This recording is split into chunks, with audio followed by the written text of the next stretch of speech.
Hello, everyone. Welcome to another edition of the Measuring Post. Joe Massa here, in a place where we truly measure what matters. And today, I'm joined by the Executive Director of Global Co-Leadership Development and Change Management at Polymathes Consulting.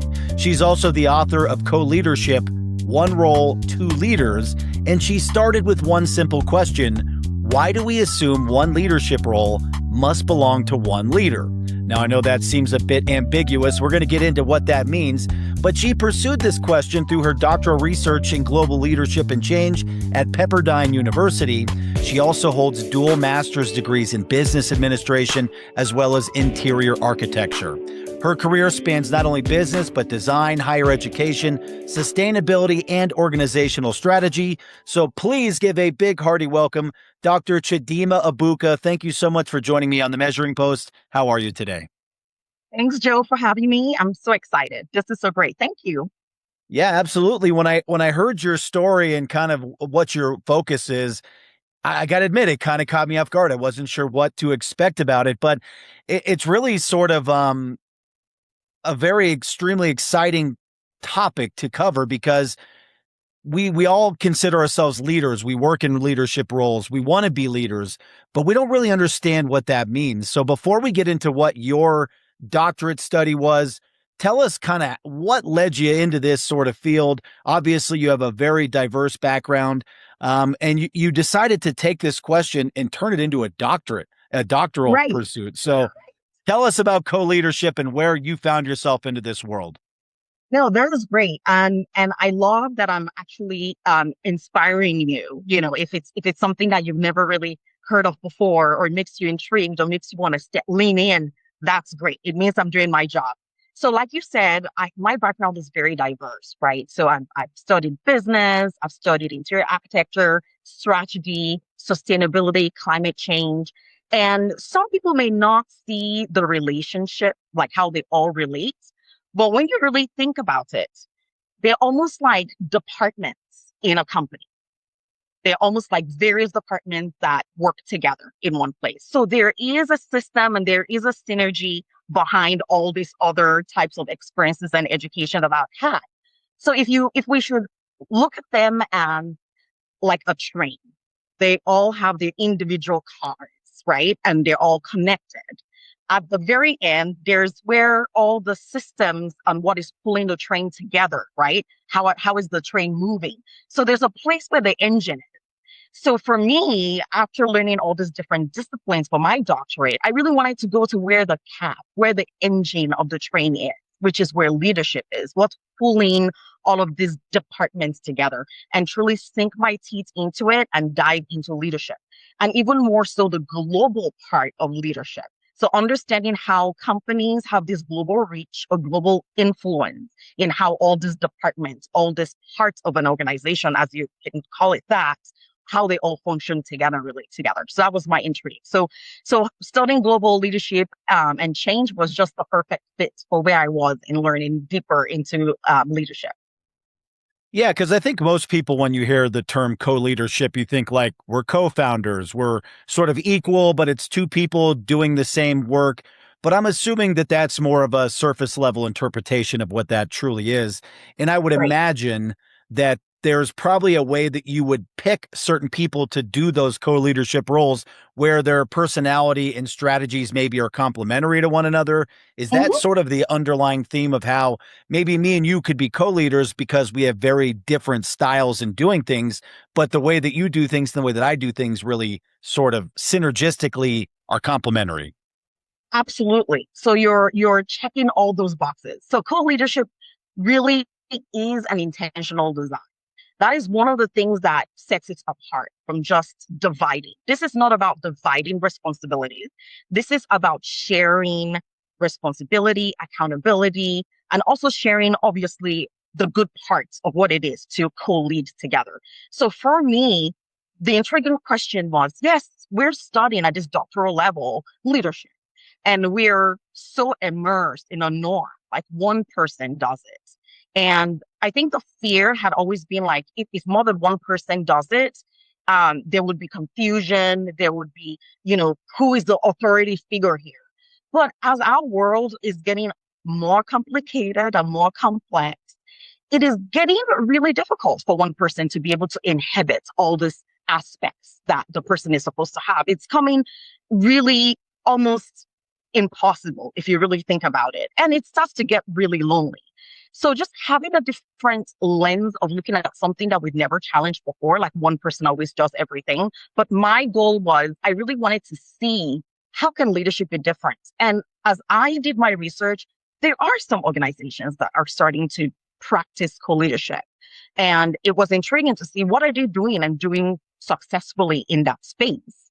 And even more so, why are people not practicing this more if these companies are being successful at it? So it was really more about sharing the same role, which means you have the same title, which means you both decide, you have joint decision, you have joint responsibility. So it's not divide and go your separate ways. It was together we're making these decisions in everything that we do. So it's very intentionally designed because that needed to be there.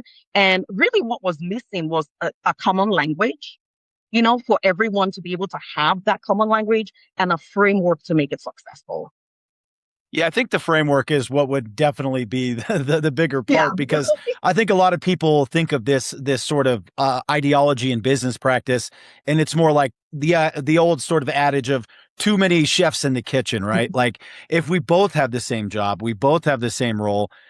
Well, you're right. There is maybe a sort of a power struggle, a dynamic there that would take a little bit of getting used to. But I also think it could help with things like your bandwidth. If I'm the one that has to make all decisions, but now I have an equal that can help me with that, that certainly puts some of the weight off my shoulders and onto theirs, but also sort of a checks and balances system, which I think is really important and powerful as well, because making a big decision for a company where your decision has effect on maybe hundreds, even thousands of people, that's a really daunting thing to have on Yeah, your back and a very stressful thing. So I love the idea of having sort of a co-captain, for lack of a better term. absolutely. And Absolutely.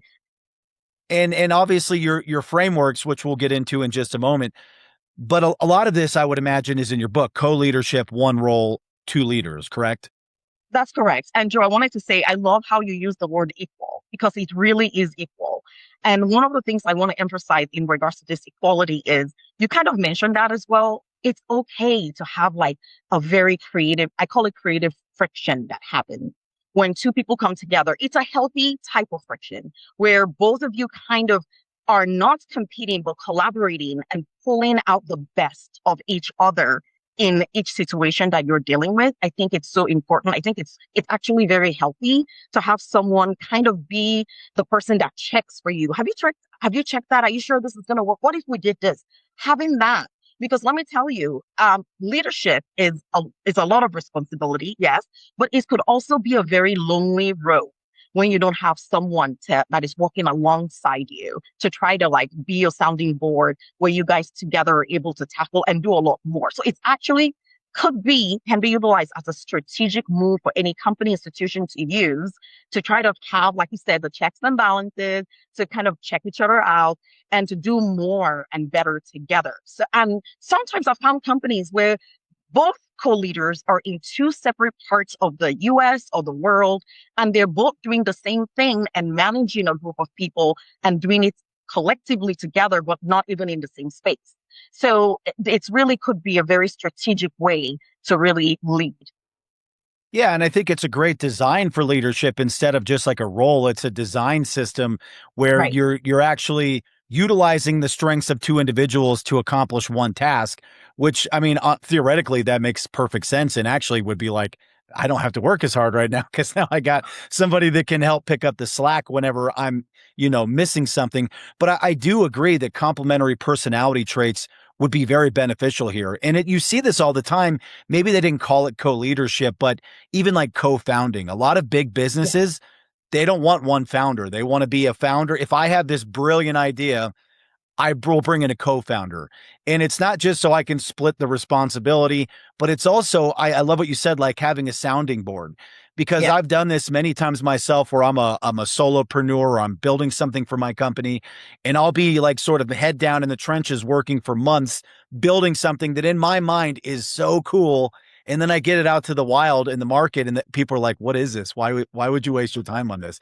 And I might have saved myself headache or a little bit of time iterating the process if I had someone that came in and was like, hey, let's slow down. Let's try this. And if I had somebody Absolutely. sort of bringing me back to center sometimes when I'm sort of on my madman scientist modes. So I really think that's great. But I guess I have to ask the question then, where does a system like this work versus where would it not work? Is there sort of an ideal structure in business where it's more beneficial than other areas?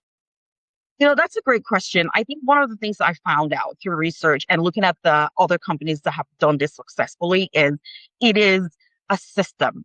It should work as a system. It should be designed as a system. So it usually works where there is provision for co-lead.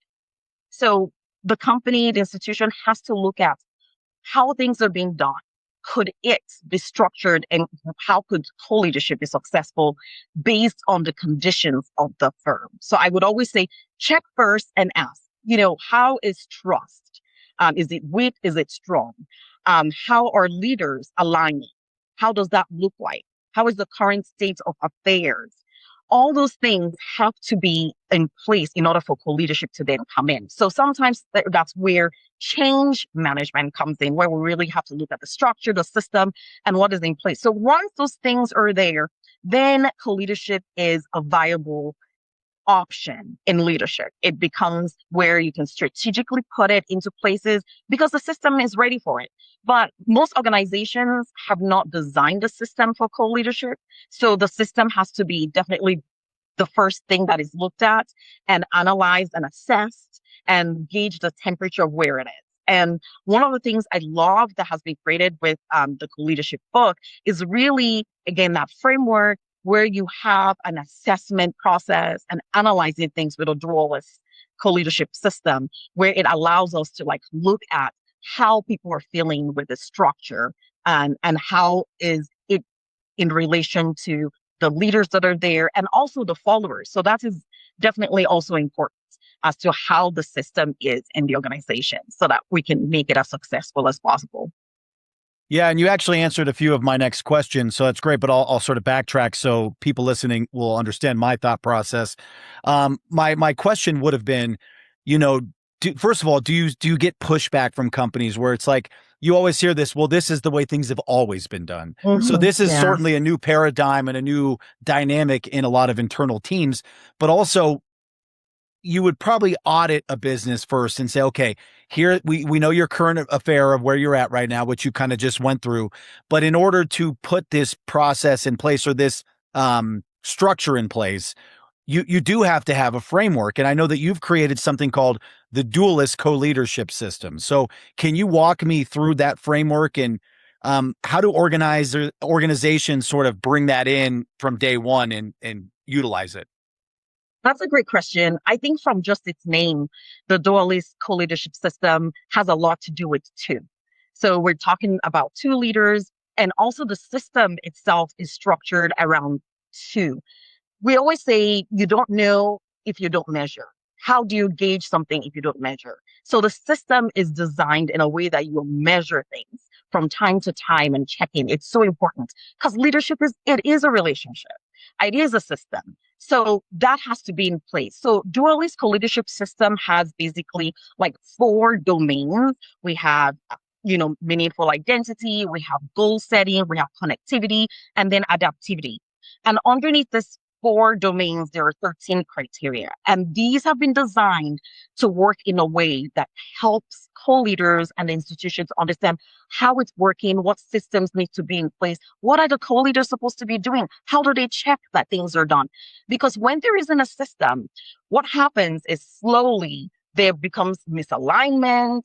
People thought you were going to go pick up the baby, but I thought I was going to go, then it doesn't, work. So just having where you actually sit down and really analyze the system and again, make it to be part of a relationship, then you start to see how it's really woven into the culture of the company. And it becomes something that is just natural and becomes the norm of the company organization. And honestly, that makes a lot of sense, but you could really equate it. I love the baby analogy because you really are like in a marriage, you're in a professional marriage, but what you're co-parenting or co-leading, yes, we're both equal parents. We might have slightly different roles, but we're doing the same job. I think that's a really smart way to sort of envision this and encapsulate the differences between like we're equals, but we can't just do the same thing. If I just walk behind you and do the same thing you're doing, and I'm just checking your T's and crossing T's and dotting I's, then we're really not utilizing the power of this system. This Yeah. system is sort of, and do you mentioned this term earlier.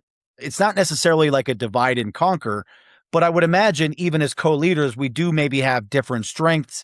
Maybe I focus a little more on the sales and you focus a little more on the employee management. So, I would imagine that the Dualist teaches you that you kind of stay in your lane a little bit, but you also have the same goal. But one thing I Yes. really like that your core belief is one of these is it's less about having all the answers, but more about creating conditions where people can think and work well together.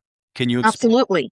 Yes. Do you know, Joe, you said a very important thing, which is yes, there are times that we will stay in our lane and do certain things, but there's also times that you now switch. So you have to give the room to be able to learn from each other and grow together. So, like, if we're using the analogy of like parenting, for example, we both have to be able to be available to pick up the child in case from school or kindergarten or whatever in case.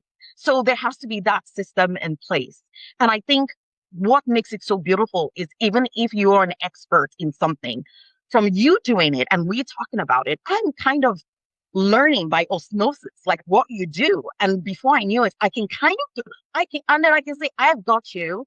You can go to whatever you need to go to. I think I'm able to handle it. And I think that's where you start to see the synergy happening where no one can tell you different from me almost in what we do.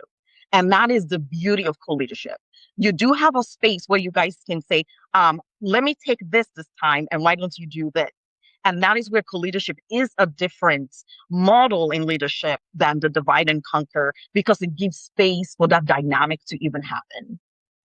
Yeah, and I love the idea of this co-leadership sort of design because it also eliminates bottlenecks. I work with a Yeah. lot of entrepreneurs in small and medium-sized businesses where every decision has to go to me or the owner, and then you become the bottleneck of your own company, which you were designed to not be.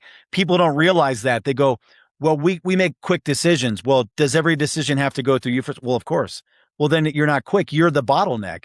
But Yes. here's life happens. Maybe you get sick. Maybe you're traveling. The kid breaks an arm. All of a sudden, I have to remove myself from work for a little bit because Yeah. my personal life. But if you have a co-leader there that knows pretty much everything you know, Right. forget about it. This is brilliant. I love this.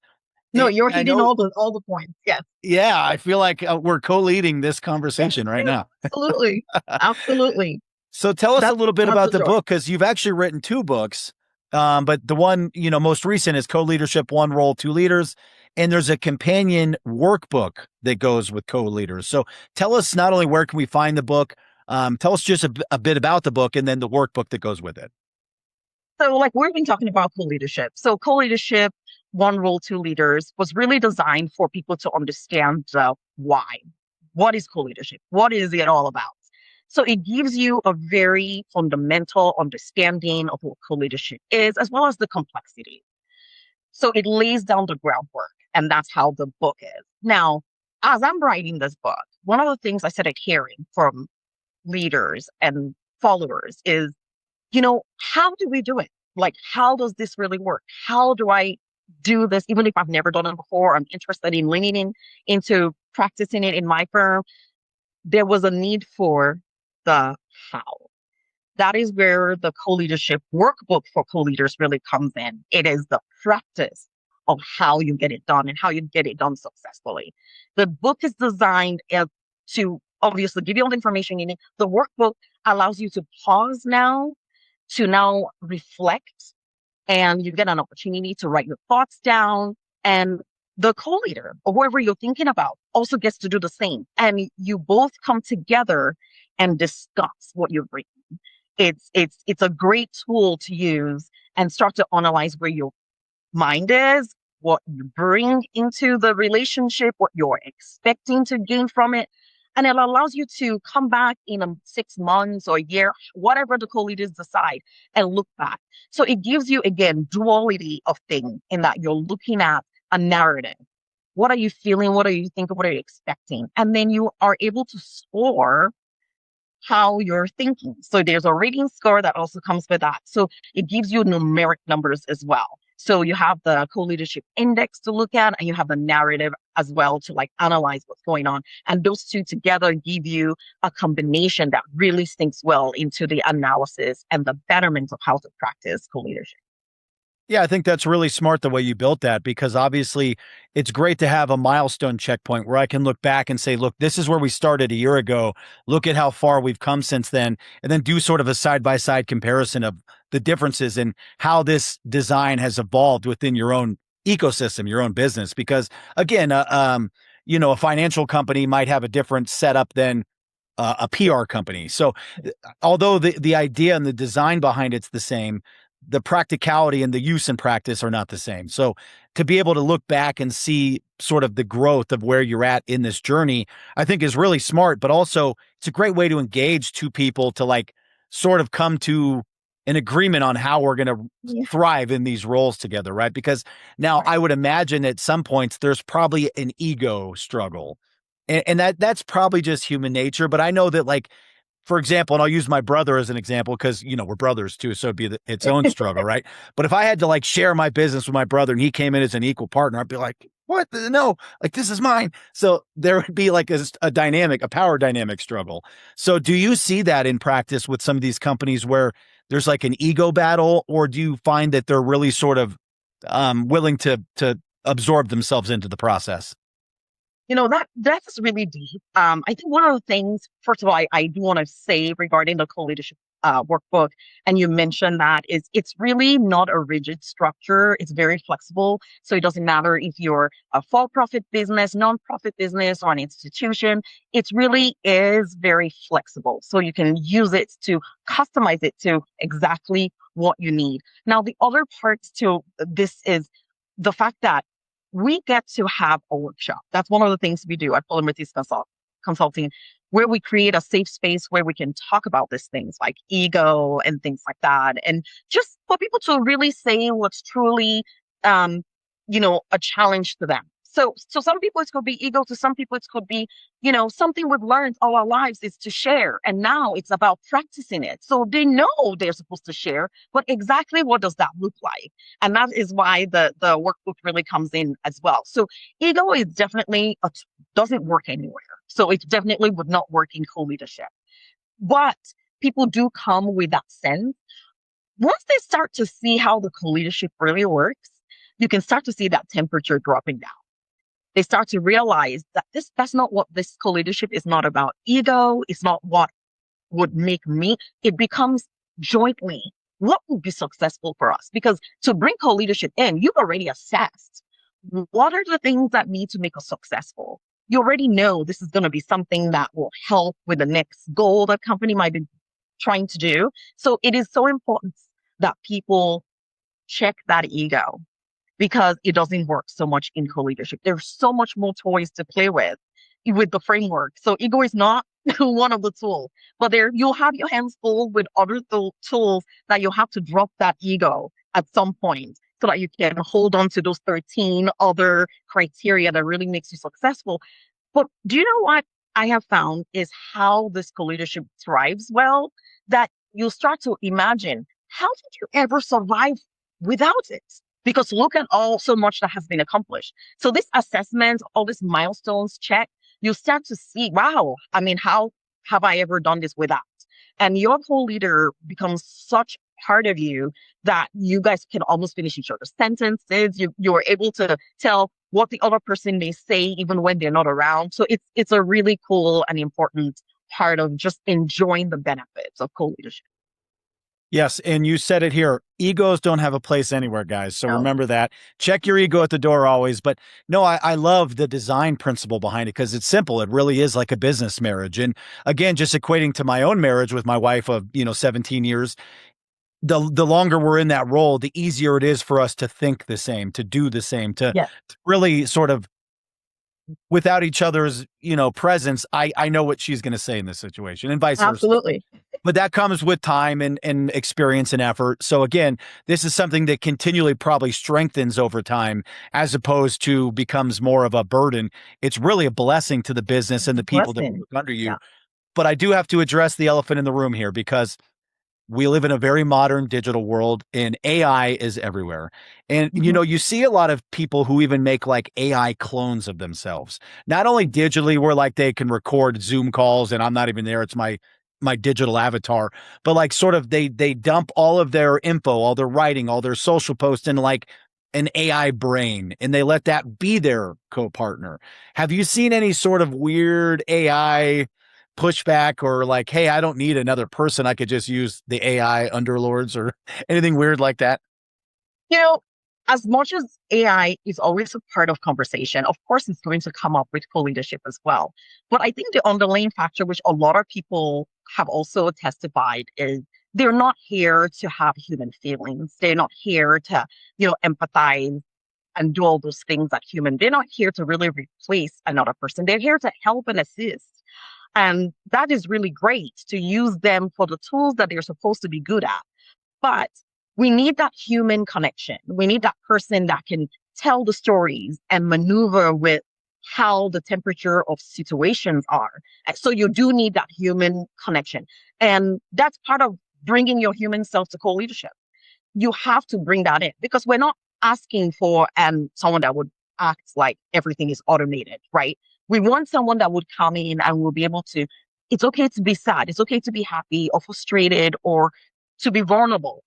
And that is the difference. So we want that person. And one of the things I've learned through my experience is to be able to deal with situations. I've seen where a space where there are diverse rooms of people with different disciplines and thoughts. And the realm of solution also gets better because all these people are thinking about the one goal on how to make an experience better than how it is. I've noticed the solution comes out better from diversity of thoughts and experience. So that is something we cannot get from artificial intelligence. We do need that person that would kind of have that in-depth knowledge and thoughts with us and have our past also experience that will be able to be talked about in a situation. So again, it is great for certain things, to help you write notes or to help, whatever, those types of things, but definitely not to replace a human being's emotions and thoughts and the long-term goals and all of those things. Yeah, you do need the human element for sure. Yeah. And again, Yeah. I think a lot of companies and people really just want to give everything to AI. It's like, be careful what you wish for. You do want to have some sort of connection and emotions there. So I agree. I just thought I would ask because it's so prevalent right now that Yeah. I could see people just going, "Oh, I don't need a co-leader. I got Chat GPT or Claude or something." So, we don't need all that. But to sort of dial this back to a bigger level, not only are you the author of co-leadership, One Role, Two Leaders, but you're also the executive director of global co-leadership development and change management at Polymathes Consulting, which is a very long title, by the way. I love it. Very thorough and in depth. Give me But tell everything. us Give me everything. a little bit about Polymathes Consulting. What services do you provide? You guys are based out of California. Three pillars are leadership, learning, and the built environment. So give us a quick background on Polymathes and sort of how that ties into you in the book and co-leadership in general. Great. Okay. So Polymathes Consulting is really here to just really tackle complex situations. That's the world we live in right now. It is complex. It is ambiguous. It's brittle. It's non-linear. It's all over the place. Polymathes was really born to address those, where multiple disciplines address complex situations and not by just one discipline at all. So we thrive on looking at things from different perspectives and trying to analyze the root of the issue in order for us to deal with the situation a lot better. So we really enjoy doing that because we found that there is strength in numbers, there's strength in thoughts of different multidisciplinary skills, and we use that to thoroughly address the problem the best that we can in seeing the depths of it. So you mentioned the three pillars that we stand by. So there's leadership, which we've been talking about. Co-leadership is one of the pillars within the leadership pillar. And then we have the learning. You cannot leave without learning. It's a lifelong learning, like we talked about with a workbook. It's an ongoing thing. It's checks and balances. It's how do you work together to really, how do we learn this? We're creating the spaces for that and having workshops and seminars. And then we have the built environment, which is the living, where we really get to see where leadership and learning is actually practice. This is like where the practical part really happens, the environments where this is taking place, and how can the environment help to the success of learning and leading. Yeah, it makes sense. And I'm assuming the built environment is exactly what we talked about here. It's building those dualist environments where we can have two people in there doing the same work. So I think it's really cool that you're just consulting is about dealing with complex situations, because that seems very broad and generalized, but it's really like everything that matters. Everything Everything. we do is complex and It difficult. is. We humans are complex, and we're just Yes. complex beings. So whatever we do, it's never, just the surface thing. You have to go a little bit deeper. And I think a lot of people can relate to the iceberg theory, where you see a little bit of the iceberg over the water, and then deeper inside, there's a lot of other things going on. And we understand that because we live it every day. We understand how things could actually be complex. So something that may seem so simple at first, that's why we talked about the analysis at the beginning, like really looking at the condition of a space or a problem.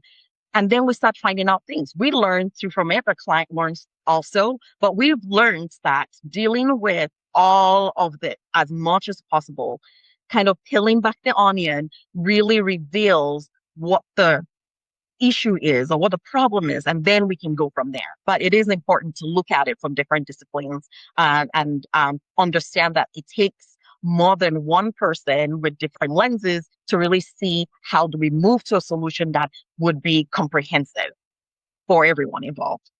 And I would imagine doing it that way would speed things up quite a bit as well. It's hard for somebody to see past their own lens, the word to use your terminology. It's nice to have that different perspective where all of a sudden someone could come in and shine light on it a way that I was like, I did not even think of it like that. So it is a great tool in your business leadership bag to have a co-leader. So I love it. You can find more information on Chidima Abuka at polymathesconsulting.com. I will make sure to put links around there. You can find her on LinkedIn. Check out her books, Co-Leadership, One Role, Two Leaders. Also the workbook for co-leaders. We'll have links for that as well.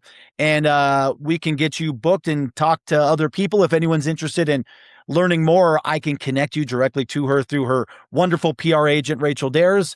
But, for anyone that was just joining, a leader that's maybe listening right now, who's either in a co-leadership struggle or that isn't working or even considering one, what's the first thing that you would tell them to look at? One final piece of advice for somebody that's really struggling with their business, or a leader that maybe is considering using the systems and tools you just described. I think we touched on that as well, is really looking at a temperature of what is really going on around them. I think that is the first and most important thing to do. Just analyze. And it doesn't take a lot to do that, because there's a lot of noise around us. I think it's important to just pause and sit back and have conversations with the people that you work with. You'll start to learn a lot. I've learned that to be a very simple but yet very practical and a great way that we, even as researchers, we just watch, we just listen, we just and ask the question. Because I think a lot of people, especially when they know your motive is actually to give better experience, make something better, they're willing to open up and share and even help in making the leader get to a place of success, because everyone would be rewarded when something amazing happens. So I would say first access, ask other leaders, ask other people you work with, almost do like a 360 review, almost, if you want to call it that. And you start to really learn a couple of things. But like you said, we do have blinders on, we do have biases. So getting a third party consulting firm like ours to just come in and assess and help you look at what may be going on and what might be some blind spots that you're not even aware of is very, very helpful. Yeah. And one thing you mentioned way earlier in our conversation that I want to highlight before we wrap up is also that look at some of these, and you just mentioned like a 360 review or, 360's market research. look at some of these other big, massive companies using this same strategy now, and use that as maybe you're not copying them or emulating them, but if it's working for a company of that magnitude that's very successful, there's maybe a little bit of truth to that. So definitely something to consider when you're not only launching a business, but you're running a business, or you're finding out, like I mentioned earlier, that maybe you are the bottleneck in your own Yeah. business, which you never intended to be. And that's a really hard pill to swallow when you realize that your business is struggling because of yourself. That's Mhm. when these are the principles that either, someone like Polymathes Consulting can help you identify, but something like a co-leadership paradigm might be the right fit for you. So with that in mind, I will make sure to have links all around this video. I really loved our conversation. You taught me quite a bit, and I think it's a brilliant strategy. That's something I would definitely consider in my own businesses if I wasn't the only employee right now. But if I ever grow, I'm going to call you and we're going to get a second person in here to maybe make sure that I'm not the problem in my own business. Absolutely. Absolutely. And I tell people that should be the next step. If you're an entrepreneur wanting to expand, that is something you should definitely look at. It should be one of the things you put on the table to talk about. It is a viable option that we should all address. So that would be great. I'll be happy to help you. And I would love to see you in a co-leadership model as well. Yes, count me in. We're going to continue the conversation and grow together. And I would love to be able to share your book and your workbook with people that I know in the space. And again, just wonderful topics. And I learned a lot today. So Chidima Abuka, everyone, she's phenomenal. Make sure to check out Polymathes Consulting. I'll link you guys up with that. But thank you so much for your time today on the Measuring Thank you, Post. Joe. It's been wonderful. This was a great conversation, and I'll love to be back again. So thank you for having me. I will definitely have you back. Talk Have a soon. great day.